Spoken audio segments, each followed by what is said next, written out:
Thank you. मेरा नाम राजेश है, मैं एक शराबी हूँ। हाय राजेश। हाय। हाय जी। परमात्मा की कृपा, भाइयों के साथ सुंदर प्रोग्राम और संस्था की मदद आज नहीं पी है। Thank you so much. Pink city group, pink city online group, धन्यवाद आप भाइयों का। इतनी बेहतरीन बिग बुक इनविजन और उसके बाद अब 12 कदमों पे इनविजन करवाने के लिए, और आपकी सर्विस टीम का भी अथाह धन्यवाद, जिनके कारण इतनी बेहतरीन मीटिंग और इंडिया की मतलब मेरे अकॉर्डिंग तो ये सबसे बड़ी मीटिंग और सबसे बेहतर मीटिंग में मुझसे मैं मानता हूँ, जो कम से कम लिटरेचर बेस्ड मीटिंगें करवाने का प्रयास करते हैं और सक्सेसफुली इस काम को कर भी पाते हैं। तो थैंक यू सो मच आपकी सर्विस टीम को, आप लोगों का अथाह धन्यवाद और साधुवाद। इसी प्रकार के प्रोग्राम करवाते रहो भाई। अब मेरे को आज जो टॉपिक दिया है वो दिया है फोर्थ स्टेप। बहुत बड़ा टॉपिक है और मेरी लाइफ को बदलने वाला टॉपिक है, मेरे जीवन को ये बदलाव लाने वाला टॉपिक। अब मैं सीधा लाइफ स्टोरी में न जाकर सीधा टॉपिक पे आऊंगा, अपने टॉपिक पे। क्योंकि स्टेप पहला जो है वो मेरी होपलेस कंडीशन के बारे में बात करता है। अगर जब तक मैं ये नहीं मानूंगा कि मेरी स्थिति खराब है, मैं पावरलेसनेस को नहीं मान सकता। क्लियर सेंटेंस है कि अगर मेरे को ये पता नहीं लगेगा कि भैया मैं पी पी कर मर जाऊंगा तब तक, क्योंकि ये मेरी नेचर के खिलाफ बात है। पावरलेसनेस, सरेंडर, ये जो शब्द हैं ये मेरी जो प्रकृति है, जो भगवान ने जिस तरीके से मेरे को बनाकर भेजा है, उसके विरुद्ध बातें हैं ये। और फिर पेज लगभग 51 पेज, मतलब 43 + 8, हाँ लगभग 51 पेज या 50 पेज लगा लो। बिग बुक ने ये समझाने के लिए लगा दिए कि भाई तेरे प्रॉब्लम है, तेरे माइंड में दिक्कत है, और उस दिक्कत के लिए तेरी सैनिटी रिस्टोर होना जरूरी है। यहाँ कांटा थोड़ा सा हल्का से चेंज क्या होता है सेकंड स्टेप में आगे, कि भाई मैं तो मान रहा था मेरे को प्रॉब्लम शराब की है, भैया मेरे को ये बताओ कि मैं शराब को या कंट्रोल कैसे करूं या छोड़ूं कैसे। अब ये नई चीज कहां से आ गई कि मेरी सैनिटी रिस्टोर हुए बिना मेरा ऑब्सेशन लिफ्ट नहीं होगा। लेकिन फिर वो जो थर्ड स्टेप वाला है, पहले सेकंड स्टेप पे हल्का सा कि भाई साहब अगर पावरलेस हो गए तो पावर तो चाहिए, बिना पावर के तो मैं जी ही नहीं सकता हूं। और पावर और फेथ के लिए मेरे को जो है वो सेकंड स्टेप में जाना पड़ता है, और सेकंड स्टेप में नई चीज पता चलती है कि भाई बीमारी का रूप दूसरे तरीके का है। ओल्ड आइडिया, प्रीजुडाइज, पूर्व धारणाएं हटाए बिना, जो पेज नंबर 58 पे बिग बुक में बिल मतलब भीख मांग रहा है। वो बिल कहता है कि बिल डब्ल्यू कहता है कि भैया मैं आप लोगों से भीख मांग रहा हूं, अपनी पूर्व धारणाओं को हटा दो, नहीं तो result was nil. Clear sentence है, नहीं तो रिजल्ट नहीं होगा। ओपन माइंडेड नहीं होगे तो फेथ तो बड़ी दूर की बात है, समझ ही नहीं कोई चीज आएगी कि क्या कहना क्या चाह रहा है अल्कोहलिक एनोनिमस। और फिर थर्ड स्टेप में आगे एक बीमारी का रूप पता चलता है कि भैया मेरी बीमारी तो सेल्फिशनेस और सेल्फ सेंटर्डनेस की है। वो बोतल तो सिम्टम है भाई।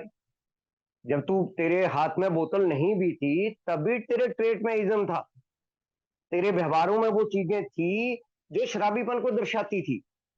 यहां पर आकर मेन चीज जो समझ में आती है कि जितनी भी तेरे अंदर प्रॉब्लम है या जितनी भी तेरे अंदर दिक्कतें हैं, वो तेरे सेल्फ स्वार्थीपना और स्वकेंद्रितपन जो तेरी सोच है, या जो तू अपनी मनमानी करता है उसके कारण है। और फिर वो एक डिसीजन लेने को कहते हैं कि भैया अपनी मनमानी को टर्न कर दे गॉड को, ये मेरी मर्जी, ये तेरी मर्जी ने तेरे को यहां तक पहुंचा दिया, अब इसको टर्न कर गॉड को। अब यहाँ पर सेल्फ के बारे में जानकारी मिलती है, और सेल्फ के बारे में जानकारी मिलते ही मुझे और भी कई चीजों के बारे में पता चलता है। लेकिन मेरे और ईश्वर के बीच में अब क्या चीज आ रही है जी? मेरा सेल्फ, मेरी मैं, मेरी मनमानी, मेरी मर्जी, ये सारी चीजें आ रही है। तो अब सेल्फ को देखने के लिए मेरे को बिग बुक के जब मैं 64वें पन्ने पर जाता हूं, तो बिग बुक में तो सीधा सीधा वो रिजेंटमेंट, फेयर और सेक्सुअल मिसकंडक्ट पे ले गए हैं। लेकिन भाई ये तीन चीजें कहां से आ रही हैं? ये रिजेंटमेंट कहां से आई? ये ऊपर से तो टपक नहीं गई भाई। ये तीन भाग करके दे दिए मेरे को आपने फोर्थ स्टेप करने के लिए, रिजेंटमेंट, फेयर और सेक्सुअल मिसकंडक्ट। अब मैं इन तीन चीजों को कहां से देखूं? तो उस चीज को देखने के लिए मुझे बेसिक इंस्टिंक्ट्स को देखना पड़ता है, प्राकृतिक आकांक्षाओं। और उस चीज के लिए मुझे जाना पड़ता है फिर 12 में, 12 कदम 12 परंपराओं में, कि ये तीन चीजें मेरे कहां से आई है। पहले fourth step made a searching and fearless moral inventory of our self. Searching, fact finding, चीजों को ढूंढना, जाकर पता करना, और जब वो चीजें पता लगी तो फियरलेस का मतलब उन फैक्ट को फेस करना, उनका सामना करना, कि सच्चाई को गहराई में जाकर ढूंढना, और जब आ गई, पता लगी, तो निडरता से उसको फेस करना। अब यहां पर पता लगता है कि भाई ये अब page number 42, Tolo by Tolo, 12 कदम 12 परंपराएं किताब, और पेज नंबर 42। अब एक बात और पता लगी कि परमात्मा ने इंसान को इस धरती पर जब बनाकर भेजा, तो भाई उसको कुछ प्राकृतिक आकांक्षाएं दी, बेसिक इंस्टिंक्ट दी, नेचुरल डिजायर दी, शब्द कोई भी उपयोग कर लो। वो तीन चीजें हैं, एक समाज है, एक सुरक्षा है, एक सेक्स है। इन तीन के बिना इंसान पूरक ही नहीं है, हो ही नहीं सकता। अभी एक बात और थी कि क्योंकि 1938 में दिसंबर तक बिग बुक जो है वो हमारी कंप्लीट हो गई थी, तो 3.5-4 साल के तो बिल की सबसे ज्यादा रिकवरी एक्सपीरियंस बिल के पास था, तो उनकी अपनी 3.5-4 साल का एक्सपीरियंस था उन लोगों के पास। लेकिन ये नहीं कि मैं बिग बुक को कम उत्तर आंक रहा हूँ, या टोलो बाई टोलो को बहुत बढ़िया किताब बता रहा हूँ, बिल्कुल नहीं भैया, बेसिक टेस्ट हमारी बिग बुक की है। लेकिन टोलो बाई टोलो में जो इन लोगों के पास एक्सपीरियंस आ चुका था ना, ये 17-18 सालों का जो अनुभव आ चुका था, और खासकर जो दो आदमी इसको लिखने में शामिल थे, टॉम पावर और बेटी लव, उन लोगों का भी बहुत बड़ा कंट्रीब्यूशन है इस किताब में बेसिक इंस्टिंक्ट्स को लेकर आना, कि शराबी के अंदर ये चीजें आती कहां से है। भाई गॉड गिवन इंस्टिंक्ट्स है, किसी के पास कोई चुनाव नहीं है भैया, अगर गॉड गिवन चीज है तो उसमें तो कम अधिक कर ही नहीं सकता इंसान। किसके पास, कौन ऐसा है जिसके पास ये चुनाव हो, जिसको भगवान ने पूछा हो कि भाई साहब तेरे को पैदा करने जा रहे हैं, कहाँ पैदा करें, कौन से खानदान में पैदा करें, कौन से परिवेश में करें, कौन से धर्म में करें, कौन से देश में करें। भाई सेम टाइम में एक आदमी जुबी में पैदा हो गया, एक आदमी जो है वो किसी खरपति के पैदा हो गया। अब वो प्राकृतिक आकांक्षाएं तो लग होगी ना, तीनों चीजें लग होगी। तो इस जो प्रकृति की दी हुई चीजें हैं, उसमें करेक्टर डिफेक्ट कैसे हो सकते हैं भाई। अब ये प्रश्न पे प्रश्न बनते चले जाते हैं मेरे माइंड में, कि भाई अगर तुम कह रहे हो कि ये भगवान की दी हुई चीजें हैं, ये ईश्वर की, भी गॉड ने क्रिएट करा, सृजन परमात्मा ने करा इस संसार का, लेकिन कंट्रीब्यूशन इंसान से मांग रहा है परमात्मा। अब भाई कोई किसी से काम करवाना हो तो कोई ना कोई तो देना पड़ता है ना, संसाधन देने पड़ते हैं, चीजें देनी पड़ती है। तो इंसान को भगवान ने ये तीन चीजें मुहैया करवाई, कि भाई साहब एक समाज, एक सुरक्षा, और ये सेक्स, तुम लोगों के लिए तीन चीजें देकर तुम लोगों को भेज रहा हूं। और परमात्मा की सोच भी ठीक थी, अगर मैं वैसे इमेजिन करूं कि यार करोड़ों इंसान, करोड़ों दिमाग, करोड़ों हाथ मिल जाएंगे काम करने को, अगर प्रभु की इच्छा अनुसार काम करेंगे, धरती स्वर्ग बन जाएगी, संसार में उस तरीके से लग पड़ेगा उन्हें। भाई परमात्मा की तो, अच्छा वैसे भी देख लें, जैसे मान लो मेरी एक छोटी सी दुकान है, मैं अपने 2-3 लोग रखे हुए हैं मैंने, तो जैसे उन लोगों को मैं काम पर, तो मैं क्या देखता हूँ कि ये लड़के मेरी मदद करेंगे, उनका मैं स्किल देखता हूँ, उनका काम करने का तरीका देखता हूँ, उनका ये देखता हूँ कि ईमानदार तो है। अच्छा चोर, कामचोर, हेरा फेरी वाला आदमी को तो मैं ही एक्सेप्ट नहीं करता, तो भगवान कहां से करेगा भाई। अब सारे काम करने के लिए फिर मैं क्या करता हूँ, मैं उसको कुछ ना कुछ सारी सुविधाएं भी देता हूँ, पैसे भी देता हूँ, संसाधन भी देता हूँ, ताकि ये मेरी दुकान पर सही तरीके से परफॉर्म कर पाए। मेरे को लगता है भगवान भी यही चाहता था, हम लोगों को ये चीजें दे के, तीन चीजें दे दी, कि ये लोग जो है वो इस धरती पर सही तरीके से परफॉर्म करे। भाई अब पेज नंबर 42 पे पहले पैराग्राफ को अगर मैं देखूं, अगर घर नहीं बनाते तो आपदा से मर जाते, भूस्खलन, बाढ़, सर्दी, गर्मी, जानवर खा जाते भाई। अगर गुफाओं में बसेरा नहीं बनाता, बाद में घर नहीं इंसान बनाता, तो कहां से सरवाइव कर पाते, सरवाइव भी नहीं कर पाते। और दूसरी तरफ अगर रोटी नहीं कमाते, या फसलें नहीं उगाते, या शिकार खेलना नहीं सीखते, तो भूखा मर जाता है इंसान। तो ये जो आकांक्षाएं दी, ये गॉड ने इंसान को जिंदा रहने के लिए दी। सेक्स का भी सेम उन्होंने बोला है कि सेक्स इसलिए दिया कि भाई साहब रिप्रोडक्शन तो चाहिए ना, अगर रिप्रोडक्शन नहीं करते, बूढ़े मर जाते, नए पैदा नहीं होते, खत्म कहानी। और इस धरती पे जो भी इंसान है, हम जितने भी लोग मीटिंग में बैठे हुए हैं, कारण तो सेक्स ही है ना, दो मतलब माता पिता के संसर्ग के कारण ही हम दुनिया में आए हैं। तो वो एक नेचुरल चीज है कि हमारे पीछे जो है ये तीन चीजें। और फिर सोसाइटी में भी देख लें, पहले सिक्योरिटी को देखा उसने, फिर सेक्स को देखा, फिर सोसाइटी को देख लेते हैं कि समाज नहीं होता, भाईचारा नहीं होता, एक दूसरे की हेल्प नहीं करते, एक दूसरे की चिंता परवाह नहीं करते, तो ये कहाँ से मतलब कहाँ से सरवाइव कर जाएगा आदमी, अगर मान लो ये सोसाइटी, ये भाईचारा, ये घर, ये परिवार, ये रिश्ते, ये बाकी चीजें ना हो, कहाँ से कैसे वो करेगा। तो इसलिए भगवान ने, अब देखो जी पेज नंबर 42 पे पहले पैराग्राफ की लास्ट लाइन कितनी प्यारी है, perfectly necessary and right and surely God given, पूर्णतः जरूरी, बिल्कुल सही और ईश्वर की दिया हुआ ये सुंदर तोहफा है जो इंसान को ये प्राकृतिक प्रवृत्तियां मुहैया करवा। अब भाई ये बीमारी कहां से आ गई, तो ये करेक्टेड डिफेक्ट कैसे बना दिए राजेश ने। मेरी बीमारी और मेरे जैसे इंसान को जब ये तीन चीजें मिली, तो मेरी बीमारी थी स्वार्थीपना, स्व केंद्रितपन की, और साथ में मोर एंड मोर की, किसी भी चीज में, और अत्याधिक अत्याधिक अत्याधिक अत्याधिक। अब वो जो बीमारी थी वो मेरे को फार एक्सीड कर ले गई, फार एक्सीड मतलब भटक गया, मैंने मिसयूज लगा करने। और जो गॉड ने मेरे लिए प्रॉपर फंक्शन कि ये मात्रा है तेरे लिए, ये प्रदान करी है। मैंने बोला ना कि झुग्गी में कोई बच्चा पैदा हुआ, एक अरबपति के घर पैदा हुआ, दोनों की बेसिक इंस्टिंक्ट अलग अलग होगी, मेरे लिए भी अलग है। अगर मैं मिडिल क्लास फैमिली में मेरे को भगवान ने पैदा करा, तो मेरे को कुछ प्रॉपर फंक्शन, मतलब उसकी कोई मात्रा बताई थी कि ये तेरी मात्रा है, और भाई वो मैं भटक गया, और अंधी होकर और शक्तिशाली रूप से ये मेरे को चलाने लगी। ये तो ऐसे हो गया कि वो घोड़े मेरे को दिए थे चलाने के लिए, और कोई ऐसा दिन आया कि घोड़े मेरे पे चढ़ गए, घोड़ों को भी ढो रहा हूं और खुद भी। तो ये जो चीज मेरी सुविधा के लिए परमात्मा ने मेरे को सरवाइव करने के लिए दी थी, उसमें मैंने फारक सीड होके यानी कि भटक कर चीजें करी। अब क्या, तो ये फारक सीड वर्ड कहां से आ गया भाई, ये क्या करा मैंने भाई, गाड़ी आने जाने के लिए जरूरी चीज है, भगवान ने मेरे को वैगनार दी हुई है, हैंडीकैप वाली स्कूटी है मेरे पास आने जाने के लिए, ये दो गाड़ियां दी। अब मेरे को मर्सिडीज चाहिए, बीएमडब्ल्यू चाहिए। अब बीएमडब्ल्यू मर्सिडीज ऐसे तो मिलेगी नहीं, बीएमडब्ल्यू और मर्सिडीज को प्राप्त करने के लिए जिन चीजों का उपयोग करूंगा वो मेरे करेक्टर, वो मेरे चित्रदोष बनेगा ही बनेगा, क्योंकि मेरे को हर हाल में चाहिए, दूसरों को दबाकर चाहिए, दूसरों को कंट्रोल करके चाहिए, दूसरों को डिपेंड करके चाहिए, दूसरों पे रूल करके चाहिए, अपनी मनवा के चाहिए। ये चीजें मेरी करेक्टर डिफेक्ट को उत्पत्ति करती हैं, वो मेरे बनते हैं चित्रदोष। जो भी करेक्टर डिफेक्ट को देख लो। अब बे मकान है, ठीक है, 70-75 गज का मकान है, ऊपर से नीचे तक अपना है, 4 परिवार, 2 बेटियां हैं और मियाँ और बीबी हैं, 4 आदमी के लिए काफी बड़ा है।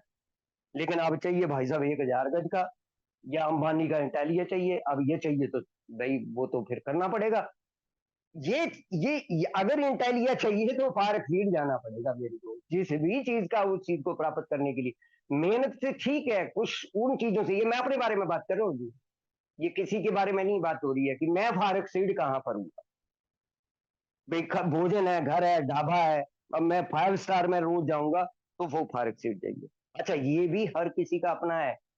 अब किस कोई बहुत ही गरीब तबके में बेचारा पैदा हुआ, उसके लिए वैगनार भी फारक सीड हो सकती है, उसकी बेसिक बेचारे की। और जिसके पास 100 करोड़ है उसके लिए बीएमडब्ल्यू भी फारक सीड है। कोई व्यक्ति नहीं बता सकता कि इंस्टिंक्ट्स में कहां ब्रेक लगानी है, ये आदमी खुद तय करेगा। इसलिए ये इन्वेंट्री हर किसी की अपनी है। चौथा कदम मेरा है, ये बात मुझे समझनी है। मैं समझता हूँ दूसरा मेरे को बताएगा, ना ना ना, दूसरा नहीं बता सकता। 100 करोड़ का आदमी है भाई साहब, उसके लिए बीएमडब्ल्यू और ये चीजें, ये चीजें तो आम है उसके लिए। उसको कैसे बता दोगे कि तेरी भैया ये आकांक्षाएं भटक रही हैं। भैया उसकी कहाँ भटक रही है, उसकी नहीं भटक रही है। समाज है, इज्जत सम्मान चाहिए, भाईचारा चाहिए, रिश्तेदारी चाहिए, इज्जत। लेकिन वो देखते हो ना अपने नेताओं में, पैसा तो बहुत कमा लिया, लेकिन सब कुछ बलिदान हो जाता, परिवार खत्म, सुरक्षा खत्म, 24 घंटे सिक्योरिटी चारों तरफ, बच्चों की लाइफ। भाई वो चाहिए तो, लेकिन मेरी इज्जत, मेरी भाई, मेरा ही सब कुछ, ये तो फर्क सीड है ना। और इस चीज को प्राप्त करने के लिए तो अगर नेतागिरी करनी है तो फिर तो ये चीजें जो है वो मेरे को वो करती है। सेक्स में भी सेम है। वो पेज नंबर 70 पे एक बिग बुक में एक लाइन लिखी हुई है, एम्पीरियर सर्ज, बड़ा प्यारी लाइन लगती है भैया। अगर एम्पीरियर सर्ज रखूंगा ना सेक्स में, एम्पीरियर सर्ज होती है राजे महाराजाओं वाली इच्छा रोज नहीं, तो भाई फिर तो अब देख लो क्या क्या खराब होगा उसमें। तो शक्तिशाली तरीके से, अंधी होकर, सूक्ष्म तरीके से, मोर एंड मोर में ये मुझे ले जाती हैं, मेरे को चलाना शुरू करती हैं, मेरे ऊपर दबाव बनाती हैं, मेरे जीवन पर राज करना शुरू कर देती हैं। वो चीज जो भगवान ने मेरे को तोहफे के रूप में प्रोवाइड करवाई थी, वो आकांक्षाएं मेरे ऊपर तानाशाही करने शुरू कर देती हैं। और मेरे को देखो टोलो भाई टोलो में पेज नंबर 40 पे एक बड़ी प्यारी चीज लिखी हुई है कि our whole trouble had been the misuse of will power, या इंस्टिंक्ट्स बोल सकते हैं हम। जितनी मेरी दिक्कतें या परेशानियां हैं जो मैं इनका मिसयूज करता हूं उसके कारण पैदा होती हैं। कह रहा करना क्या था, हमें करना यह था कि ईश्वर की इच्छा अनुसार अगर कोई प्रॉब्लम आई उसको डील करना है। अब दो चीजें हैं मेरे पास, एक तो बेसिक इंस्ट्रक्शन में भटकाव है, ऊपर से मेरी विल पावर है, चलाता अपनी सेल्फ साथ में होता है। वो कहता प्रॉब्लम आई उस पर बम्बार्ड, वो उस पर बम फेंक रहा करता हूँ शुद्ध स्वार्थीपने अपने सेल्फ के, और उसको भी इतना क्यूट कर देता हूँ, उस पर बम गिराना शुरू कर देता हूँ, मतलब प्रॉब्लम को और बढ़ा देता हूँ अपना सेल्फ का लगा के। तो फोर्थ स्टेप में जब हम लोग आते हैं तो फिर हम लोगों को पता लगता है कि भाई साहब ये किस तरीके से, सबसे पहले तो अच्छा जब तक हम लोगों को ये जानकारी नहीं होगी कि मेरी प्रॉब्लम क्या है, मैं सोल्यूशन कैसे निकालूंगा।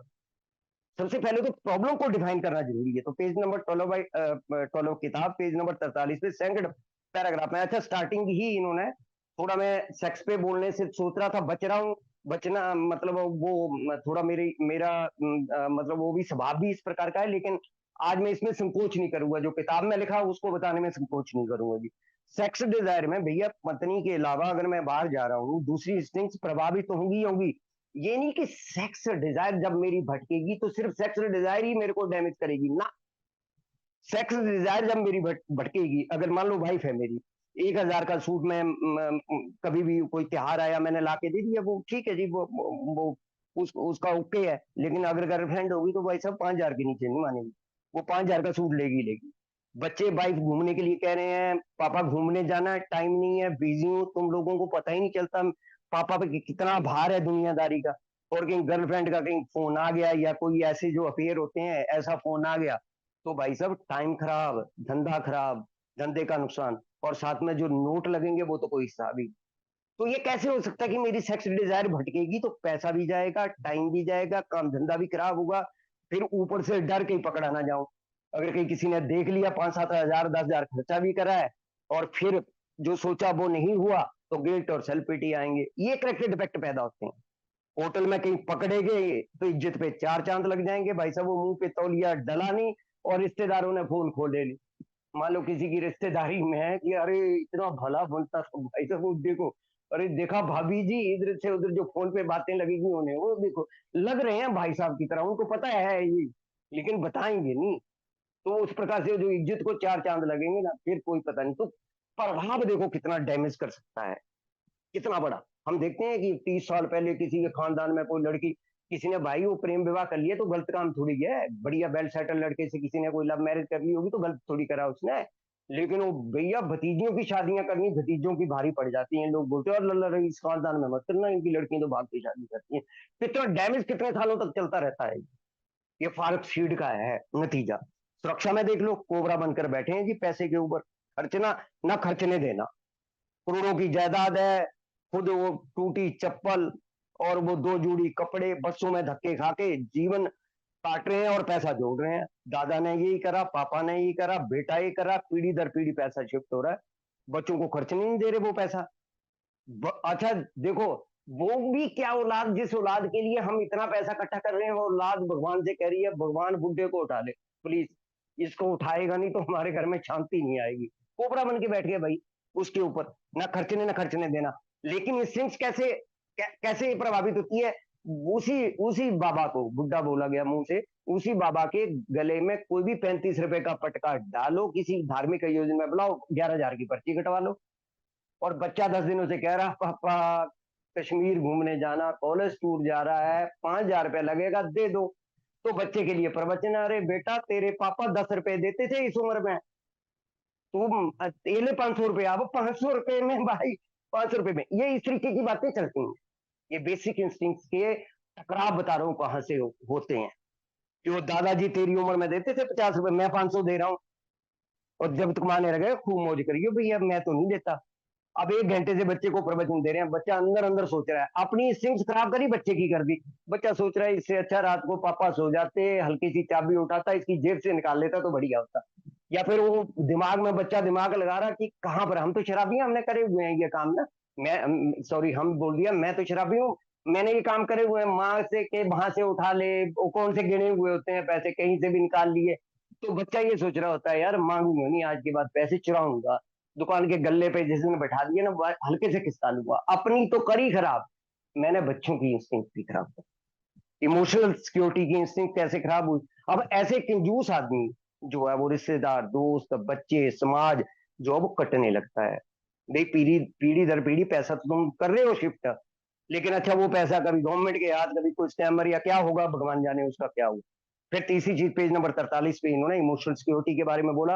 ये 12/12 की ही अभी मैं बात कर रहा हूँ जी, कि पैसे की बात हो, एडवाइस, गाइडेंस हो या प्रोटेक्शन हो, किसी ना किसी स्ट्रॉन्ग पर्सन के ऊपर पूरी तरीके से गिर गए, उसके ऊपर डिपेंड हो गए इमोशनल सिक्योरिटी के लिए। अरे भैया 20-25 साल की उम्र होगी, इतनी इमोशनल डिपेंडेंसी ठीक नहीं है हर चीज के लिए।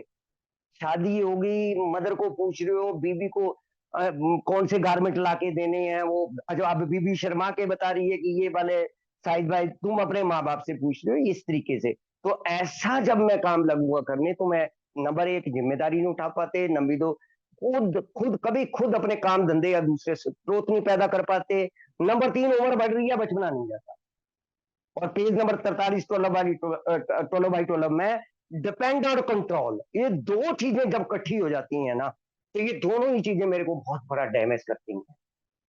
मतलब मेरे को पता ही नहीं चलता। और बिल्डअप में वो नेक्स्ट फ्रंटियर इमोशनल सोबिलिटी में इसी चीज को बताया मेन। उन्होंने बोला स्टेप लगा रहा हूँ, डिप्रेशन से बाहर नहीं आ रहा, परंपराएं बाहर नहीं ला रही, कंसेप्ट बाहर नहीं ला रही, सर्विस बाहर नहीं ला रही, संत फ्रांसिस प्रेयर बाहर नहीं ला रही, ला पा रही, मेरे को समाधान नहीं मिल रहा। बीडब्ल्यू के वर्ड बता रहा हूँ। जब मैंने कंट्रोल और डिपेंडेंसी को देखा तब मेरे को सोल्यूशन मिला।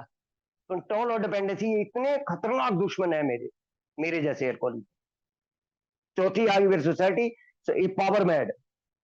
ये जब मैं पढ़ता हूं ना तो मेरे को पता लगता है कितनी बुरी हालत थी मेरी, सिर्फ दो शब्द सुनने के लिए कि राजेश बहुत अच्छा लड़का है, बहुत अच्छे काम करता है, घर में, रिश्तेदारी में, मोहल्ले में, दोस्तों में, शादी हो, फंक्शन हो, बर्थडे हो या कुछ भी हो, सारे अरेंज मैं करूंगा, बैंड मैं करूंगा, कैटरिंग मैं करूंगा, खाना मैं तय करूंगा, टेंट का मैं करूंगा, बस कार का मैं करूंगा, मेहमान मैं बुलाऊंगा, सबको टेंट होगा, सबको खुश करूंगा, सबको। मतलब मेरी जिम्मेदारी बनती है भाई उस फंक्शन में जितने भी लोग आएंगे सब खुश हो। और सिर्फ ये नहीं कि मैंने बीच में से कोई आंटी लगानी है, पैसे कमाने हैं, रिश्तेदारी में भांजों की शादियां, भतीजों की, बच्चों की शादियां, सिर्फ ये बोले कि ऐसा रिश्तेदार चाहिए, ऐसा आदमी चाहिए। पता नहीं कितनी बड़ी तबाही करवाई है इसमें, पावर ड्रिवर। और ये अब बिना कदम करे हुए अगर ये मैं बिना कदम करे हुए अगर ये मैं लगातार रहता हूँ, तो ये मैं पावर ड्रिविंग लेके आता हूँ, समाज को डोमिनेट करता हूँ, परिवार को सब कठपुतली बने रहे। वो फैमिली आफ्टर बर्ड में बर्ड लिखा हुआ है ना बिल ने, फैमिली आफ्टर बर्ड में एक बड़ी प्यारी चीज लिखी हुई है कि मेरे परिवार का हर सदस्य सोच रहा, मेरी इज्जत नहीं, मेरी कोई इज्जत नहीं करता, मेरी कोई नहीं सुनता, मतलब जबरदस्ती एक दूसरे से स्वीकार करवाना चाह रहे हैं, पत्नी, बच्चे, माँ बाप। बिल ने तो ससुराल वाले भी लिख दिया है कि सारा हर एक को लग रहा कि घर की प्रधानी उसे चाहिए। अब कह रहा है एक ही इंस्टिंक्ट दूसरे से टकरा रही है भाई साहब। अगर इंस्टिंक्ट टकराएंगी तो क्या नतीजा होता है जी? Discord and unhappiness. ये किताब के शब्द हैं।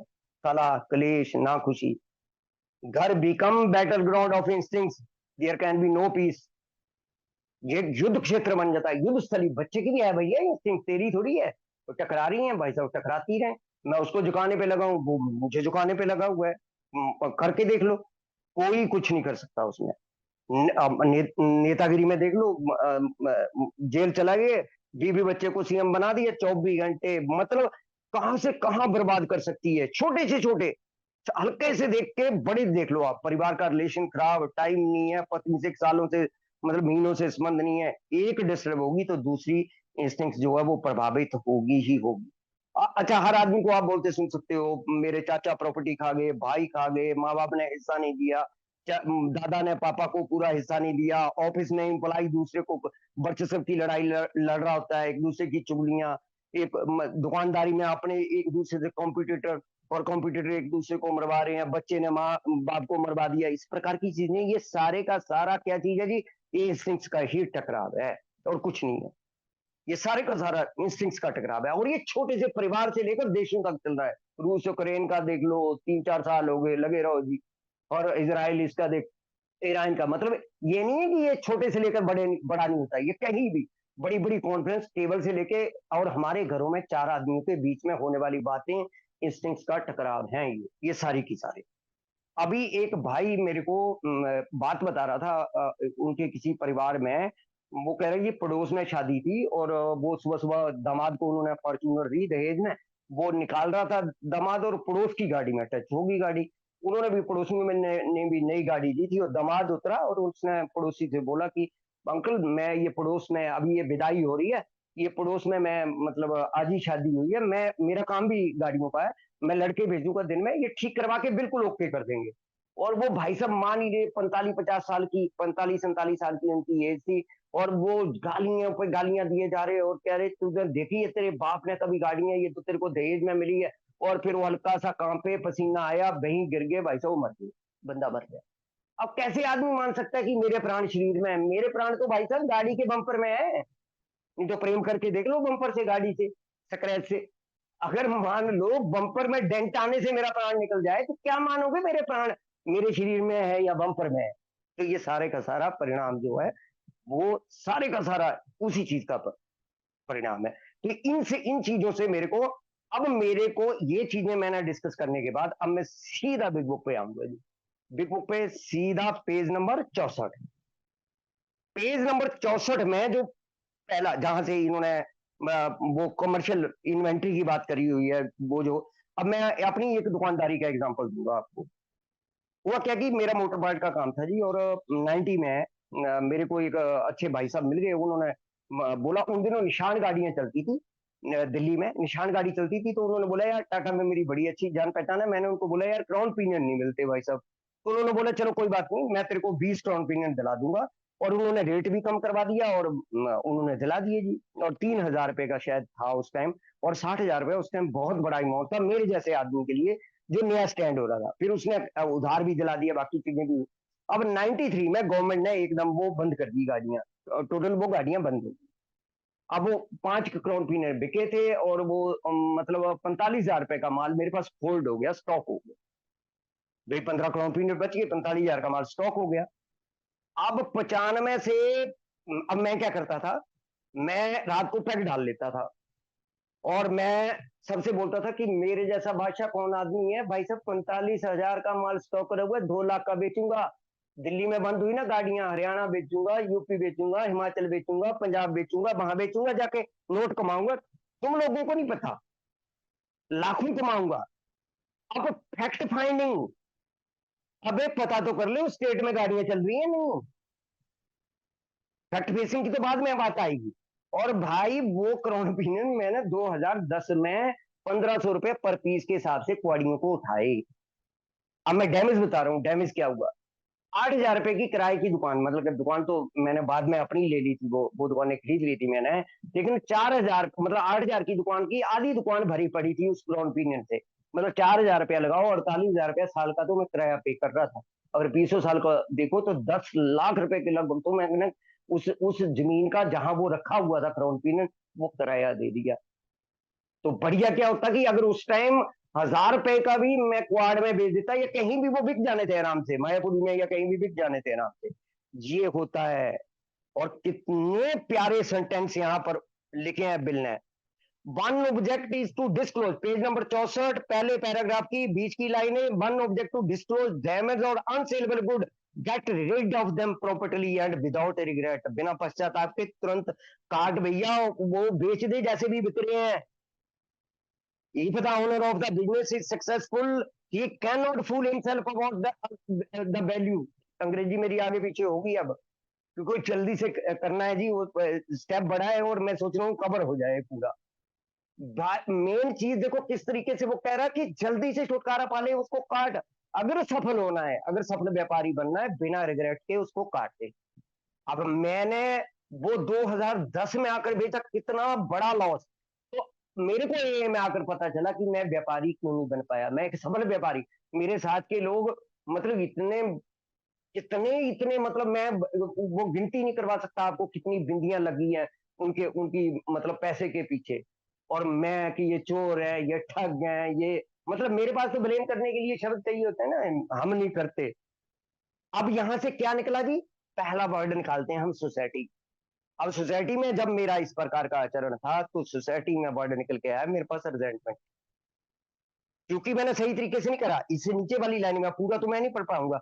मैंने जिंदगी में भी सेम ऐसा करा कि जो गलत माल था ना, जो गंदगी थी उसको जमा करता चला गया, जो मेरे अंदर की पॉजिटिविटी थी उसको घटाता चला गया। और मैंने लाइफ के साथ भी सेम ऐसे करा, इसलिए भाई साहब मैंने शराबीपन में इतनी तबाही मचाई। Resentment is the number one offender. अब अगर हम लिस्ट लिखेंगे, अभी एक आधे मिनट बाद बात करता हूँ उस पर, लेकिन पहले रिजेंटमेंट पे वाले पैराग्राफ पर बात कर लेता हूँ कि रिजेंटमेंट एक नंबर का जो भी ऑफेंडर है, शत्रु है, it destroy more alcoholic than anything else. इसने तो दारू से ज्यादा मारा मेरे को। एनीथिंग एल्स का मतलब दारू भी आ गई। इसने जो मेरी तबाही करी है ना सोसाइटी से, जहां प्रेम और भाईचारा मैंने बनाना था, वहां पर मैं रिजेंटेड हो गया हर किसी से। अब वो कह रहा कि तू तो शारीरिक रूप से मानस पहले मैं दिमाग से बीमार हुआ, फिर मैं शरीर से बीमार हुआ, और बी हैव बीन स्पिरिचुअली सिक। यहाँ पर पेज नंबर 64 पे आके कहता है वो आध्यात्मिक शून्य है, जो हम लाइफ स्टोरी में पहले बोल देते हैं ना, मैं आध्यात्मिक शून्य हूँ। 2-4 डिजीज का मेडिकल रिव्यू देने हैं पहले, फिर पेज नंबर 64 की जानकारी भी हम दे सकते हैं कि भाई साहब वो आध्यात्मिक शून्य भी है। और यहीं पे सोल्यूशन दे रहा कि when the spiritual malady is overcome, जब मेरे अंदर आध्यात्मिक जागरूकता हो जाएगी, मेरा शारीरिक और मानसिक अपने आप ठीक हो जाए, कुछ नहीं करना पड़ेगा। शरीर को मानसिक पे नहीं काम कर, कह रहा है आध्यात्मिकता पे काम कर। जब तेरे अंदर आध्यात्मिक जागरूकता आ गई ना, आध्यात्मिक शून्यता से आध्यात्मिक जागरूकता का सफर तय करना है मैंने, इतना सा प्रोग्राम है मेरे लिए।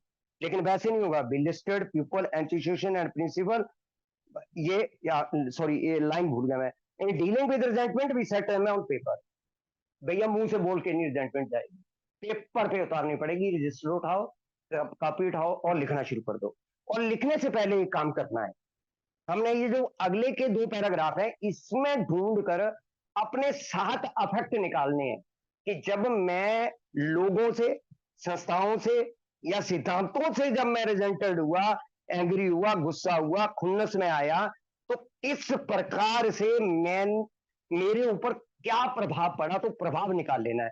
अब रिजेंटमेंट क्या होता है जी? रीसेंट, ये 2 वर्ड से बना हुआ वर्ड है, लैटिन वर्ड है। री होता है दोबारा, और सेंटिमेंट होता है फील करना, फील करना। री जख्म, री दर्द, री पेन, री इंजुरी, री हर्ट।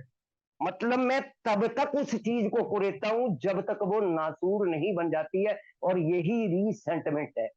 मैं किसी भी, जो मान लो मेरे साथ कोई इंसिडेंट घटा, मैं रात को उस पर सोचता हूँ, सोचता हूँ, सोचता हूँ, जब तक वो बदले की भावना में कन्वर्ट ना हो जाए, मैं उसको ऊपर सोचता रहता हूँ। जैसे वो रिप्ले का बात करते हैं ना, ज्यादातर शेयर रिजेंटमेंट को जब बोलते हैं कि वो रिप्ले दिखाते हैं ना क्रिकेट के बारे में, मान लो किसी बैट्समैन को लगी, चोट लगी, तो वो दिखाते हैं बॉल गिरी, ऊपर उठी, पसलियों में लगी, बॉल गिरी, उठी, पसली में लगी।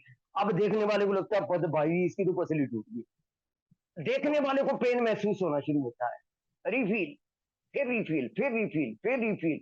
मतलब इतना फील करना कि जब तक वो बदले के भावना में ना कन्वर्ट हो जाए। 45 साल तक मैंने एक इंसिडेंट, 6 साल का था मैं, अंकल ने थप्पड़ मारा था मेरे को, 45 साल तक मैंने अपने अंदर पाले रखा। वो फिल्म में पता नहीं कौन सी वो फिल्म है ना, जिसमें अमरीश पुरी और सनी देओल को बोलता है बेटा गुस्से को पालना सीख। अच्छा वो पालता तो है सनी देओल उस गुस्से को, लेकिन देखा जब वो कांटिया मर भी जाता है ना, मरे हुए को मारता रहता है। ये होती है गिरज। मतलब अगर रिजेंटमेंट का देखना है तो भाव देखो, प्रभाव तो वो तो खैर फिल्म का सीन है कि वो मृत्यु होगी और हौसला नहीं को कर पा रहा उस लाश को छुड़ाने का उसके हाथों से, इतना मार रहा उसको। पाल पाल लिया ना उसने, बाप ने बोला बेटा गुस्से को पालना सीख। हम भी ऐसे थे हम गुस्से को पालना सीख, अंदर अंदर से पाल इसको, फिर दिखाएंगे इसको। अब जब भी, अब हमने करना क्या है, हमने एक पेपर लेना है, और पेपर पे 7 आइटम लिखनी है। स्वाभिमान, व्यक्तिगत संबंध, सामाजिक सुरक्षा, भावनात्मक सुरक्षा, आर्थिक और भौतिक सुरक्षा, यौन संबंध और महत्वाकांक्षाएं। और ये इसी में लिखे हुए हैं, ये लिखा नहीं ना, self esteem, pocket books, ambition, personal relationship, ये इस प्रकार से ये 7 चीजें। अब ये हुआ क्यों, रिजेंट क्यों हुआ? 3 वर्ड देख लो आप पेज नंबर 65 पे, हर्ट, थ्रेटन्ड, इंटरफेयर। जब भी मेरे जीवन में कोई मुझे दुखी करता है, कोई थ्रेट करता है, या मेरी लाइफ में इंटरफेयर करता है, मेरे को उससे रिजेंटमेंट आती है। अब ये जो पेज नंबर 65 पे दी हुई है ना जी, मैं दूसरी दूसरी लिस्ट की इसलिए बात नहीं करता हूं, बिग बुक से बढ़िया तरीका कहीं भी इन्वेंटरी करनी है। जितने मर्जी ले लो आप, वो आजकल बनाए हुए घूमते रहते हैं, 300 करेक्टर डिफेक्ट बता रखा होता है उसने, ये लगाओ, शुद्ध लगाओ, बिल्कुल नहीं। ये जो बेस्ट से बेस्ट तरीका है बिग बुक का, और बेस्ट से बेस्ट तरीके में पहला कॉलम, दूसरा कॉलम, तीसरा कॉलम, बेशक क्रमवार लिख लो। अब इसमें क्या लिख रखा है इसने, मिस्टर ब्राउन। अब समझना है ब्राउन कौन है, जोन्स कौन है, इंप्लायर कौन है, वाइफ कौन है, इसी को उठाते हैं आज लिस्ट कोई ना। मैं अब ये मिस्टर ब्राउन है, राजेश का दोस्त है। जो भी भाई इसको पढ़ेगा वो मिस्टर ब्राउन को क्या देखेगा, मेरे को पता होना चाहिए ब्राउन कौन है। ब्राउन जो भाई को पढ़ता है उसका दोस्त है ब्राउन, ये उसकी लिस्ट है, ये मेरी लिस्ट है, तो ब्राउन मेरा दोस्त है। अब ये क्या करता है भाई, क्यों मैं इससे गुस्सा हूं, his attention to my wife. वो होते हैं ना कोई लोग भाभी जी बोल के घर में घुस जाते हैं, अरे भाभी जी आपके हाथ की अदरक की चाय गजब, आज राजमा की खुशबू आ रही, भाभी रोटी खाए बिना तो जाऊंगा नहीं। और वो पति बेचारा तड़प रहा है ऊपर से शराबी। पति सोच रहा भैया ये मिस्टर ब्राउन रोज आ जाता है घर में, यार इसने तो तबाही मचा दी। अब ऐसे में क्या अफेक्ट पड़ेगा जी, सेक्स रिलेशन। भैया ऐसे में संबंध कैसे बनाऊंगा मैं पत्नी के साथ, अगर पत्नी पे मैं विश्वास नहीं कर पा रहा हूँ, सेक्स रिलेशन अफेक्ट होगा। सेल्फ एस्टीम, स्वाभिमान, यार मेरी पत्नी के साथ। और फिर जो इन्होंने लिखा है वही बात कर रहा हूँ, डर, ब्रैकेट में डर। अब बोल दिया टोल्ड माई भाई और माई मिस्ट्रेस, अब मैं कौन सा कम हूं, अब मैंने भी रखी हुई है भाई साहब इधर उधर एक। अब उसने बता दिया दोस्त ने आके, अरे भाभी जी मेट्रो स्टेशन के आप नीचे भाई साहब के साथ वो पीली साड़ी में आप ही थी ना, कार में देखा था मैंने। उसे पता है भाभी नहीं थी, लेकिन वो दोस्त आ गया बताने कि वो बता गया कि आज ये मिस्टर ब्राउन ने बता दिया आगे कि भाभी जी यार मैंने तो सोचा आप थी, आप नहीं थी क्या। अब वो घर में भैया वो बीबी ने तो पकड़ लिया सिर पे, और रोटी बंद, पानी बंद, बेड पे बैठ गई वो। अब तो या तो इधर, और वो कह रही कि वो तभी कह रही हूँ कि 6 महीने से पैसे नहीं दिए घर पे भाई, बच्चों को मार डालूंगी, और वो तबाही मच गई है वो घर में।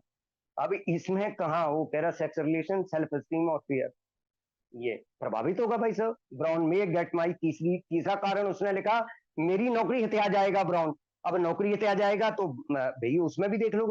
अब तो मेरे ऑफिस में बॉस को जाके बोल देता है कि भाई सर वो मैंने बोला था कि मेरे को डाइसेंट्री लगी हुई है, आज ऑफिस इसलिए नहीं आ रहा हूँ। उसने बोला है वो तो पी के पड़ा है जी, कौन सी डाइसेंट्री। तो कौन सी चीजें, आर्थिक सुरक्षा, भौतिक सुरक्षा, डर, स्वाभिमान, किसी की और भी हिट हो सकता है।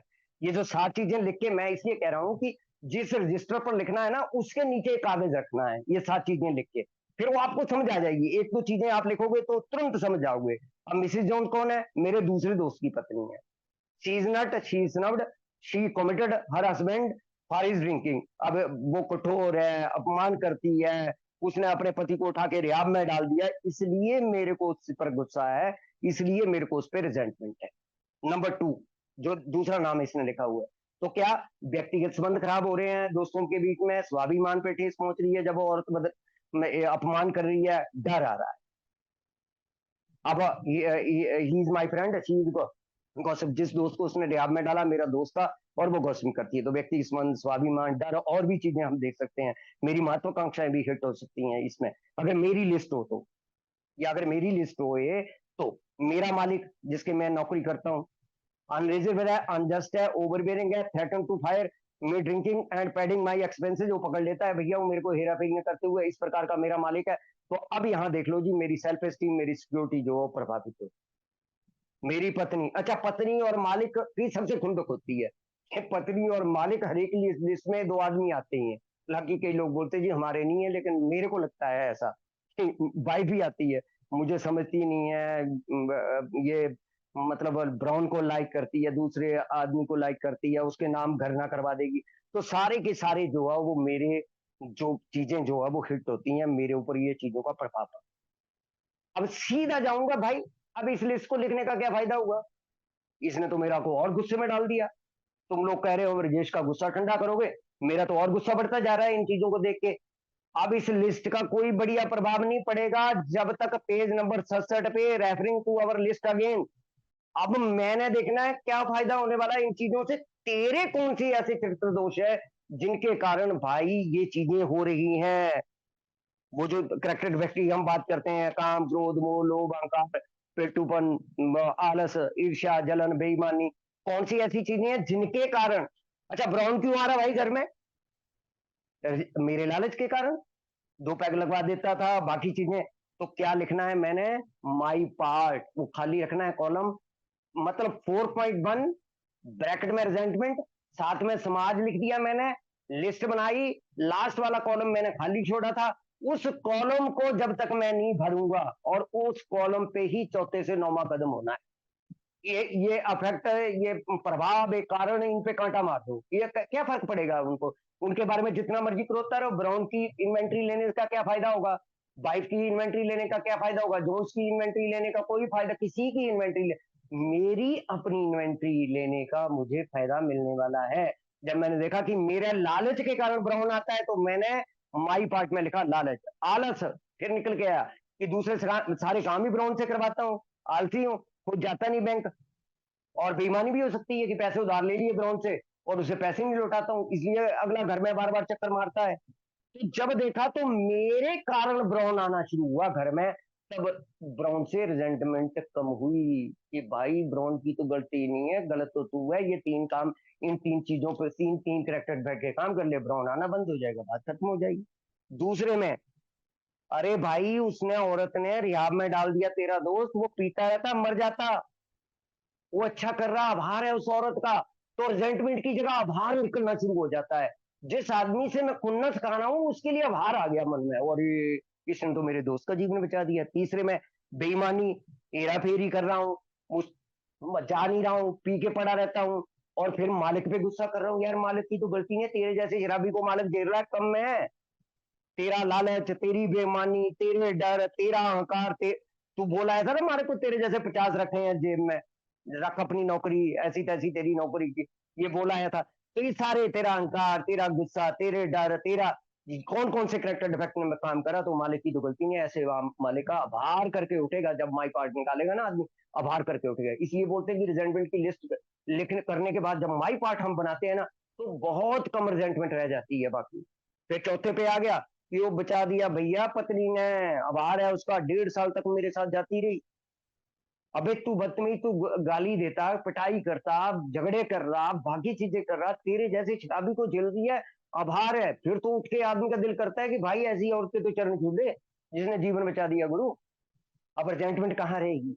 जगह नहीं होती, दो चीजें इकट्ठी नहीं होती हैं, या रिजेंटमेंट रहता है या लव रहता है, मतलब या कोई भी पॉजिटिव चीज डाल दो उसमें, या तो प्रेम रहेगा या रिजेंटमेंट रहेगी, दो इकट्ठे नहीं रहेंगे, एक जगह पे ये दो नहीं रहते। इस प्रकार से, जैसे वो कल परसों सुनील जी कह रहे थे प्रोजेक्टर, मेरे को बड़ा बढ़िया सेंटेंस लगा वो, प्रोजेक्टर को ट्यूनिंग करो भाई, पर्दे को मत साफ करो, पर्दे से कोई फायदा नहीं। वो पुराने टाइम में होता ना एरियल, हिलाना, आया, आई पिक्चर आई, ऊपर से चलाते थे और नीचे वाला बोलता हाँ हाँ लगे आने, ऐसे है। ओ भाई ये एरियल सीधा करो, ये फिर इस पे टीवी को छेड़ने से कुछ नहीं होने वाला है, टीवी को छेड़ के पिक्चर नहीं सही आएगी, ट्यून वहां से होगी। अब मान लो गॉड ने कोई चीज मेरे को 30% दी है, मेरी सुई इस टाइम 70% पे है, तो वो 40% मैंने ठीक करनी है। यहां पर दिक्कत क्या आ जाती है, मैं सोचता हूँ 70% उड़ा दूंगा। अबे 70% उड़ा देगा तू तो देवता बन जाएगा, भगवान बन जाएगा, वो भी तेरा अहंकार ही है। भाई गॉड ने दी है ना चीज, 30% तो दी हुआ है ना मेरे को। मेरी 80 फार्क सीड कितना, 40%, 40% पे काम कर रहा है, 30 रहनी रहनी है। कहीं कई बार आ जाता है, अरे गुस्सा आ जाता है, अरे देख के, मतलब लस्ट में कई लोग बोलते हैं देख के, भैया वो गॉड में डिफरेंट सेक्स होगा तो वो मतलब होगा ही होगा, वो गॉड गिवन चीजें हैं यार, कोई वो थोड़ी है कि तेरे अंदर से वो चला जाएगा, तू इतना साधु संत बन के, वो शराबी के अंदर ये वाली भाव और डेंजर है, ये मतलब ठेके पे ले जाने वाला है। ये अगर भाव अंदर आ रहा हो ना मेरे, तो ये समझ लो कि ठेके की तैयारी हो रही है। अब इस तरीके से जब मैं ये देख लेता हूं, अभी दो लिस्टें मेरी और पड़ी हैं।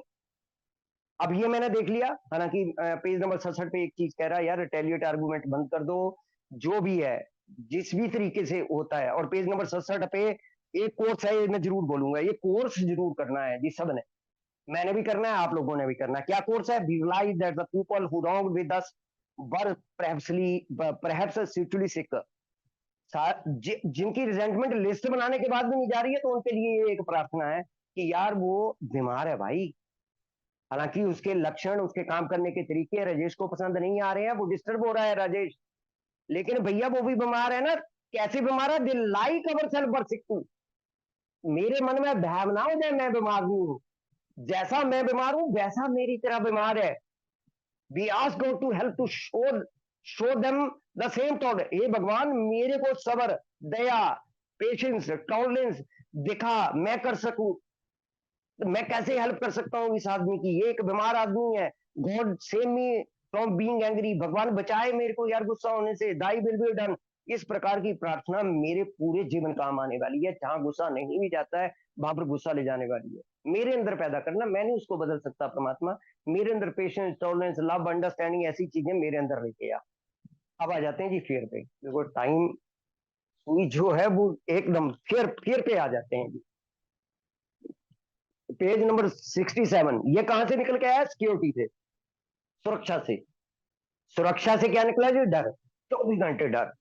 तीन डर मेन है, जो है वो चला ना जाए, जो मिलना है वो नहीं मिलेगा फ्यूचर में, और कहीं मैं पकड़ा ना जाऊं, कहीं पकड़ा ना जाऊं। तो somehow touches about every aspect of our life। डर ऐसी चीज है, ये मेरे जीवन के हर पहलू को छूता है। पास्ट, प्रेजेंट और फ्यूचर, तीन ही पहलू होते हैं ना आदमी के। जी रहा है, पास्ट में जिया, फ्यूचर में जिए, मतलब हर तरीके से डर। और ऐसा मकर जाल है, जो बनाता तो मैं हूं, लेकिन ये मेरे को अपने अंदर फंसा लेता है। जैसे वो मकड़ी जाला बुनती है ना, वो तो चलने लग पड़ती है उस पे। मैं भी जाला बुनता हूँ फियर का, लेकिन मैं खुद फंस जाता हूँ यार उसमें, क्या करूं?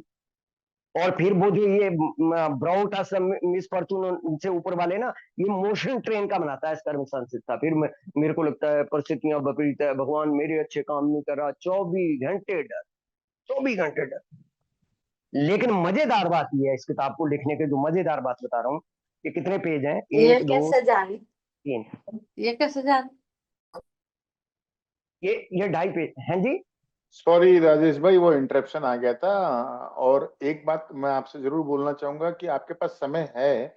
आप कल भी इसको कैरी ऑन करके, आपके पास कल का समय भी है। आप फिफ्थ स्टेप में अगर ज्यादा समय नहीं चाहिए तो आप इस फोर्थ स्टेप को कल तक कैरी ऑन कर सकते हैं। Thank you. ठीक है सर, ठीक है। थोड़ा थोड़ा सा मैं स्लो भी हो जाता हूँ तो हाँ, मेरे को लग रहा था कि फिफ्थ स्टेप में खैर टाइम तो 45 मिनट के चाहिए होंगे, बाकी इसको ले लूंगा। अभी सर चेक लिस्ट भी है 12 बाई 12 की, लेकिन इसको फिर को और वो सेक्स वाली लिस्ट को करना इसलिए ज्यादा जरूरी है कि दोनों का सोल्यूशन यही दिया है। Thank you so much Rajesh भाई जी। दोनों का सोल्यूशन भी यही दिया है। सबसे मजेदार बात इस किताब को लिखने की, page number 67, page number 68, page number 69 और 70 और 71, ये 3-4 पेज जो है वो प्रॉब्लम और सोल्यूशन दोनों चीजें बता रहे हैं। अर्जेंटमेंट में तो हमें 9 में तक जाना पड़ेगा जी। अर्जेंटमेंट में माई पार्ट निकालने के बाद उस माई पार्ट पे 5वां, 6वां, 7वां, 8वां, 9वां होगा। लेकिन फियर का तरीका भी यही बता दिया है, और सेक्सुअल जो मिसकंडक्ट है मेरे अंदर, उस कंडक्ट में सुधार भी यही ला दिया है।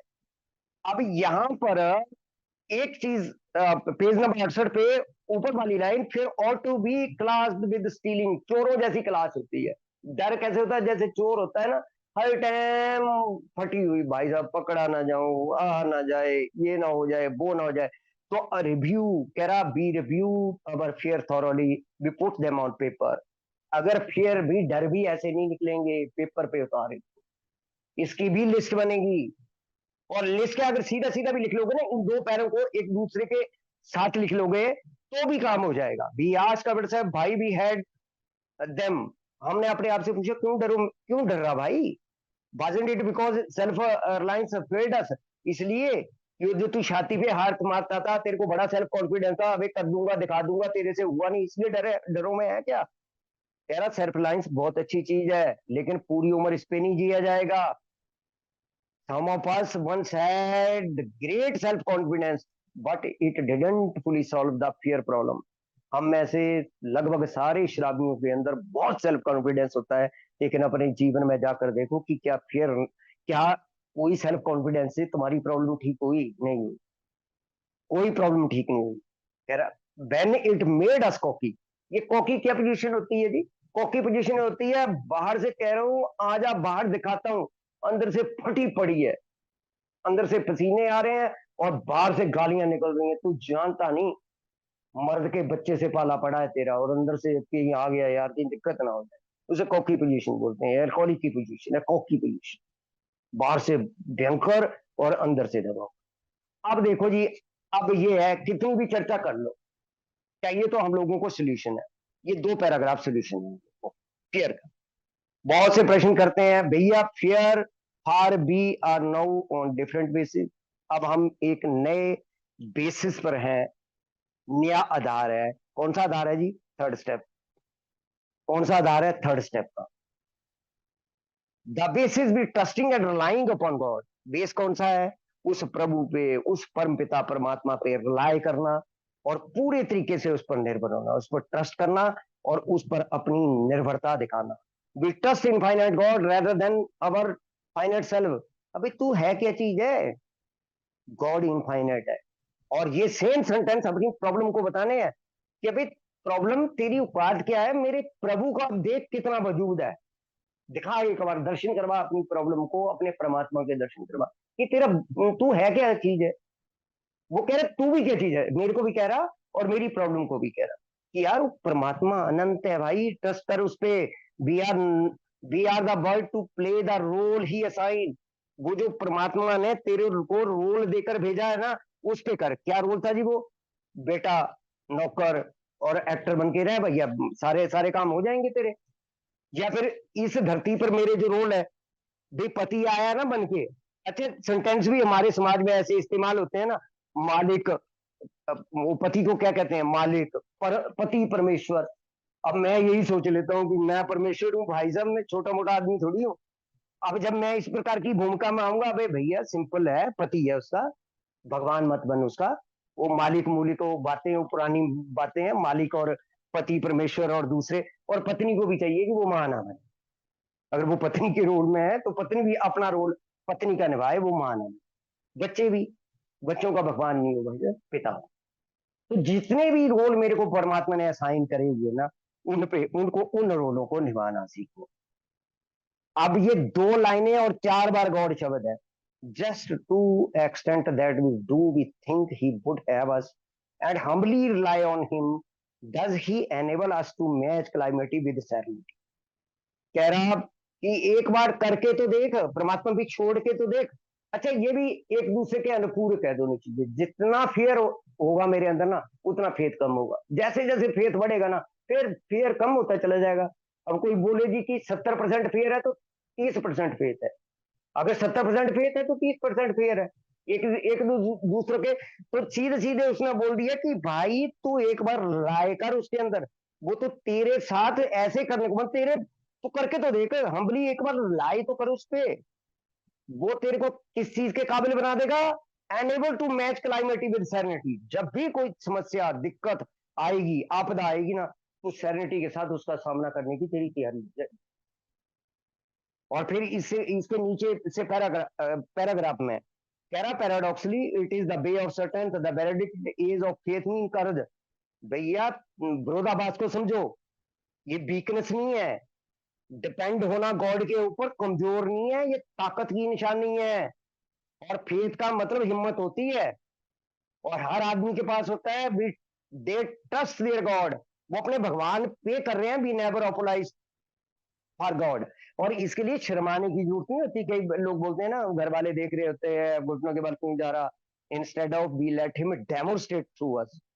भगवान को बोलो मेरे अंदर से डेमो करके दिखा। जो हम बोलते हैं थर्ड स्टेप प्रेयर में ना, हे प्रभु मेरी कठिनाइयों को हर ले, मैं उन पर होने वाली विजय उन लोगों के लिए गवाह बनाऊंगा जो तेरे प्रेम, तेरी शक्ति और तेरे जीवन जीने के ढंग को मैं दिखाऊंगा। एक्सपीरियंस होप एंड स्ट्रेंथ की बात करता है कि हे भगवान, मेरे काम कर, पहले तो मेरे अहंकार को हर, फिर मेरे अंदर से डेमो करके दिखा कि मेरे अंदर इतना फेथ आ जाए कि डर बर तो पता भी नहीं लगे कि कहां गए। we ask him to remove our fear, direct our attention to, direct our attention कहाँ होता है जी? 11वां कदम। मतलब चौथे में 11वें का क्या काम है? यही निपटा के जा रहा है बेटा, कि यहीं पे कि भगवान मेरे डरों वरों को हटा और मेरे को दिशा निर्देश दे। भैया मैंने क्या करना है? Last sentence, at once we commence to outgrow fear. अच्छा, आउटग्रो फियर क्या होता है जी? जब 4 साल का बच्चा होता है तो बाप को देखता है, बाप 5 फुट 7 इंच है, छोटा बच्चा, 3-4 साल का। अब होता क्या है कि बच्चा बड़ा होता चला जाता है, 20-22 साल का बच्चा हुआ, बच्चे की हाइट होगी 6 फुट, और बाप झुकना शुरू हो गया भाई, वो बीमारियां बाकी चीजें। अब बाप क्या हो गया जी? बाप हो गया 5 फुट बोलते, लगभग वो पीठ टेढ़ी होगी, बाकी चीजें। या बाप नहीं भी छोटा हुआ, बेटा आउट ग्रो कर गया। कभी बाप था हमारा फियर, आज हम आउट ग्रो हुए, हम बड़े हो गए। अगर फियर वहां भी रहेगा तो भी फेथ को आउट ग्रो करेगा। कितनी प्यारी लाइन है। हम आउटग्रो कर जाएंगे यार। फिर अगर वहीं भी रहा, मान लो बाप नहीं भी झुकेगा, नहीं भी दबेगा, फिर नहीं भी हटेगा, तो भी फर्क नहीं पड़ेगा, मेरी हाइट 6 फुट हो जाएगी। तो जो बच्चा फेर की तरफ देखता था, अब तो फेर को देखना पड़ेगा, वे गॉड, गॉड की ताकत है इसके साथ, ये तो प्रभावशाली व्यक्ति बन गया भैया। अब आ जाते हैं जी हम लास्ट वाली इन्वेंटरी पे, और लास्ट वाली इन्वेंटरी है हमारी सेक्स पे। Page number 68, last paragraph. Many of us needed an overhauling there. अच्छा, ओवरहालिंग क्या होता है? मेरा वो ट्रकों से जुड़ा हुआ काम था, तो ओवरहालिंग मेरे को लगता है वो सेंटेंस है। ओवरहालिंग होता है, वो हमारे पास ट्रक लेके आते थे, इंजन करवाते थे, तो वो बोलते थे ओवरहाल कर दो इंजन का। ओवरहाल का मतलब भारी ढांचा तो यही रहेगा, अंदर का सब कुछ चेंज कर दो। रिंगे, पिस्टन, वो टैपर, पता नहीं क्या क्या होता है उसमें, सब चेंज कर दो अंदर का। ये सेम है, मेरे को लगता है वही सेंटेंस है। सेक्स के मामले में हम सबको ओवरहालिंग की जरूरत है। ओवरहालिंग, बाहर का ढांचा तो सेम रहेगा, अंदर की चीजें चेंज होगी। और एक और चीज है जी, ये हमारे फिजिकल सेक्स की बात नहीं हो रही है। वो मुल्तानी बैद नहीं है, मुल्तानी बैद की वो बढ़ाए 5 दिन में वो शक्ति पाए, खोई हुई शक्ति पाए, वो नहीं कह रहा है। ये BW आपके मानसिक सेक्स की बात करने जा रहा है। इन्वेंट्री दिमाग की हो रही है, फिजिकली सेक्स से इसका कोई लेना देना नहीं। फिजिकल सेक्स की कोई बात नहीं है। वो कह रहे यहाँ पर होता क्या है, it is so easy to get way off track. ये इसमें बड़ा आसान है यार, पैर फिसलाना। सेक्स के मामले में पैर फिसलना बड़ा आसान है, क्योंकि इससे ऊपर का sentence, we try to sensible on this question, हमें बड़ी सेंसिबल तरीके, बड़ी समझदारी से इन प्रश्नों का जवाब देने। अब बोलेगा बिल कि आपसे कोई सेक्स के मामले में सलाह लेगा तो आपने क्या करना है। अब दो स्कूल थॉट होते हैं। एक तो सेक्स जो लोग बोलते हैं लोअर नेचर का है, ठीक चीज नहीं है, बच्चे पैदा करने के लिए। दूसरे वो है जो पेज नंबर 69 पे, 69 पे टॉप की लाइन में, voices who cry sex more sex, जिनको एक दो 10 गर्लफ्रेंड चाहिए। और फिर वो एक स्कूल ऑफ थॉट वो है जो कोई भी सादा भोजन चाहिए जिन लोगों को। और दूसरा देखो कितने बढ़िया तरीके से व्यंग्य करा है बिल ने। दूसरा वो स्कूल, वो टेस्ट वाले हैं जिनको मिर्च मसाले वाली भोजन चाहिए, मिर्च मसाले वाला, जिन्होंने 5-10 गर्लफ्रेंड रखी है, वाइफ है, और 2-4-5 रिलेशन है, और एक वो है जो पत्नी है, बस बात खत्म। अब दोनों ही तो कह रहा है we want to stay out of this controversy. हम बाहर हो जाते हैं भाई साहब यहाँ से। We do not want to be the arbiter of anyone sex conduct. कोई भी पूछेगा, हम किसी के सेक्स कंडक्ट के जज नहीं है हम। We all have sex problem. क्यों बोला जी ये बात? ये ह्यूमन प्रॉब्लम है, जानवरों में नहीं है। हम सब में सेक्स प्रॉब्लम है, क्योंकि ह्यूमन होने के नाते। जानवर में कोई प्रॉब्लम नहीं है इस मामले में, वो समझदार है, वो शादी वगैरह नहीं करते, वो नहीं करते। सीजन और विदाउट हीटिंग कोई जानवर जो है वो सेक्स नहीं करता, बिना हीट के या बिना उसके। तो ये हमारी इंसानों की प्रॉब्लम है। We all have sex problem. We had hardly be human if we didn't. अगर नहीं है ना कोई कह रहा, तो ह्यूमन ही नहीं है भाई साहब। फिर तो भैया कोई हो सकता है भगवान बन गया हो, कोई देवता बन गया हो, चेक कर लो अपने आप को। कह रहा we reviewed our conduct over the year past. अच्छा, इसको भी सेट देम ऑन पेपर, इसको भी पेपर पर लिखे बिना नहीं ठीक होना है। अब हमने क्या रिव्यू करना है जी? अपना कंडक्ट पास्ट में जाके, कि सेल्फिश, डिसनेस्ट और कंसिडरेट कैसे कैसे रहे।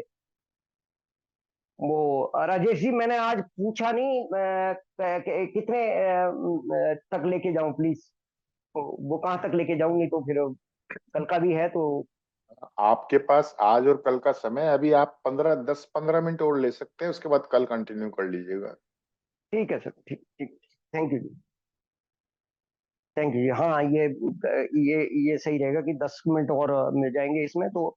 ये सारा ये टॉपिक जो है वो सिर्फ इन्वेंट्री, उसकी चेकलिस्ट के अलावा ये सारा कंप्लीट हो जाएगा।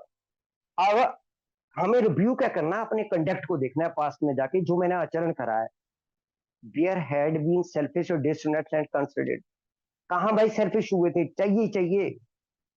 बेईमान कहाँ थे हम? सामने परवाह नहीं करी, आदमी बीमार है, ठीक है, कुछ भी है, परवाह नहीं किसी की करी। कहाँ पर थे? whom had we hurt, name.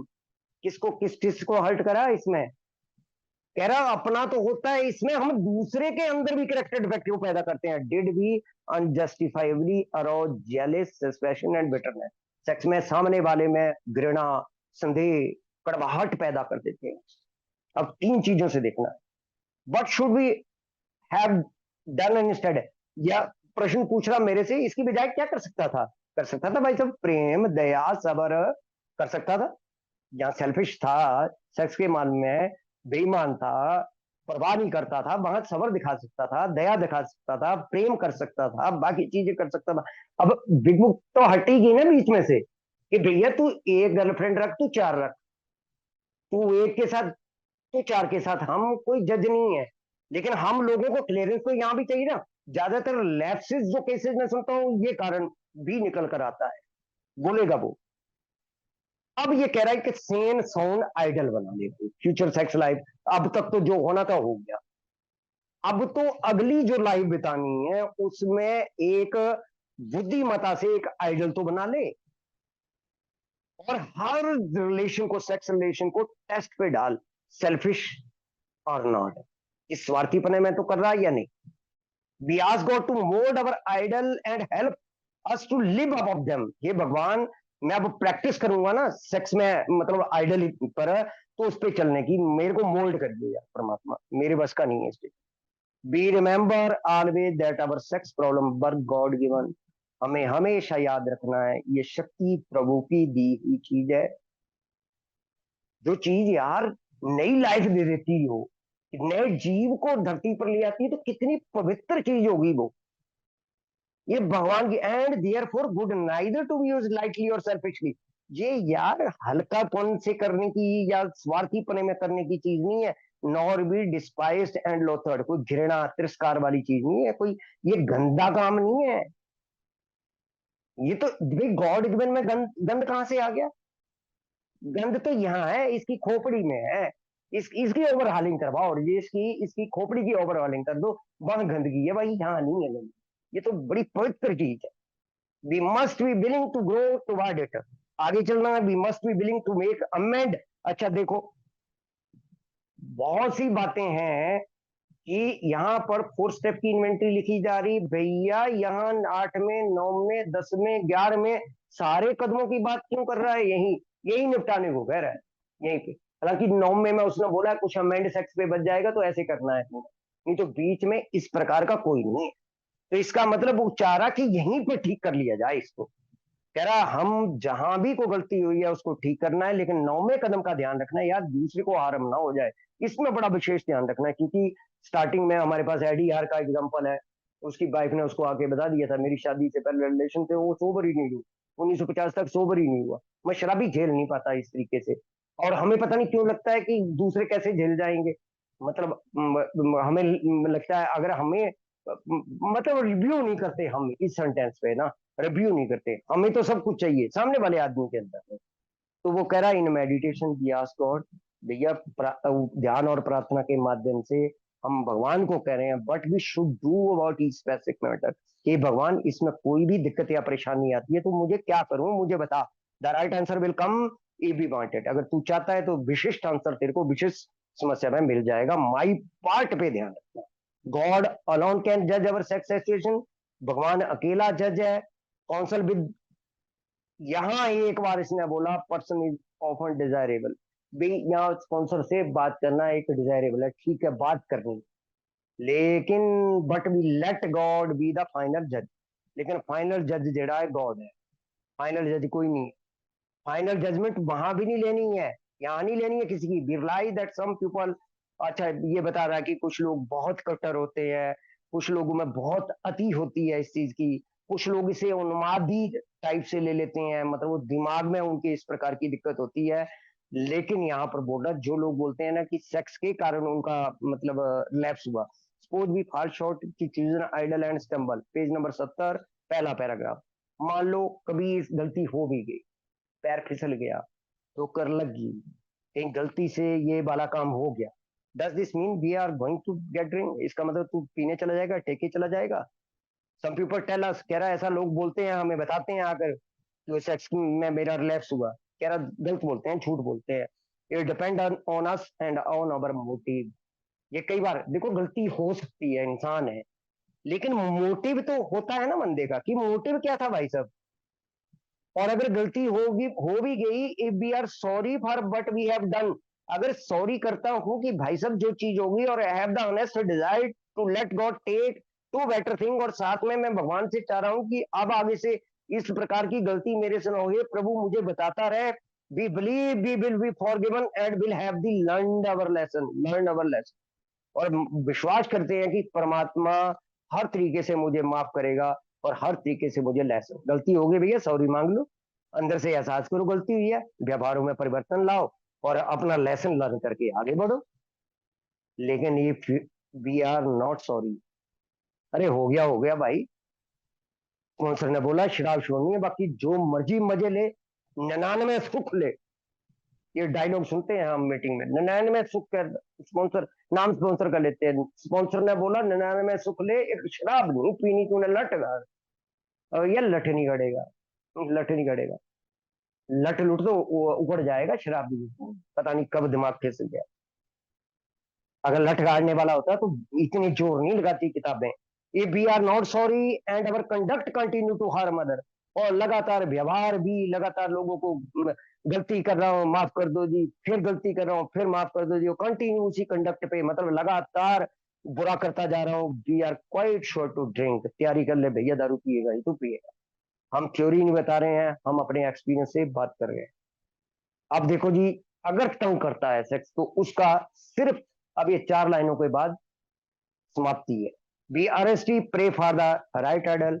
हम भगवान से प्रार्थना करते हैं, प्रभु प्रभु हमें जो भी आइडल हम सुन ले, अब कोई कुआरा आदमी है, उसने गर्लफ्रेंड रखी है, ये सारी की सारी बातें उसकी है, और उसके और गॉड के बीच का मामला है। For the guidance is questionable situation, for sanity, और कभी भी क्वेश्चनेबल सिचुएशन आती है तो हम ये आत्म शांति की प्रार्थना करते हैं ना कि सैनिटी रिस्टोर कर प्रभु, and strength to do the right thing, कि भगवान ताकत भी दे।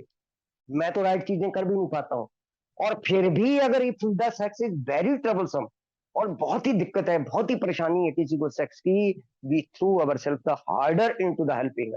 भैया जितनी ताकत है उतनी लगा दो, पूरी की पूरी अपनी ताकत सर्विस में लगा दो, हेल्पिंग अदर, घर में बाहर समाज में, या पीड़ित शराबियों को मदद पहुंचाने में, अपने बच्चों में, उसको उस ताकत को, उस एनर्जी को, क्योंकि एनर्जी तो है, शक्ति तो बहुत है वो, लेकिन वो सर्विस में लगा दो। We think of their need and work for them, उनकी जरूरतों का, उनके लिए मैं बेहतर क्या कर सकता हूँ, मैं अपने परिवार समाज काम धंधे अल्कोहलिक एनोनिमस पीड़ित शराबियों का मैं क्या भला कर सकता हूँ। This take us out of our self, ये चीज मेरे को मेरी मैं से बाहर निकालेगी। इट क्वाइट द एम्पीरियन, तब मेरी शांत होती है राजे महाराजाओं वाली जो मेरे अंदर है ना, ये तब शांत होती है।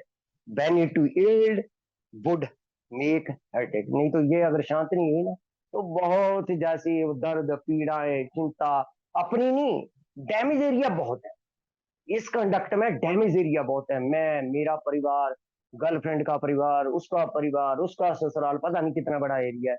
कि इसमें तो कंडक्ट जो करूं वो इस ध्यान में रखकर करूं कि गॉड ने जो चीज दी है ना उसका उपयोग यार उत्तम तरीके से करना है। और परमात्मा की दी हुई सोसाइटी, सिक्योरिटी और सेक्स, ये 3 जाते हैं, और इन 3 तोहफों का प्रयोग हमें मात्रा को देखकर करना है। भगवान ने जो मेरी हैसियत तय करी है इस धरती पे ना, उसके अकॉर्डिंग मैंने काम करा। धन्यवाद जी, थैंक यू सो मच, शुक्रिया।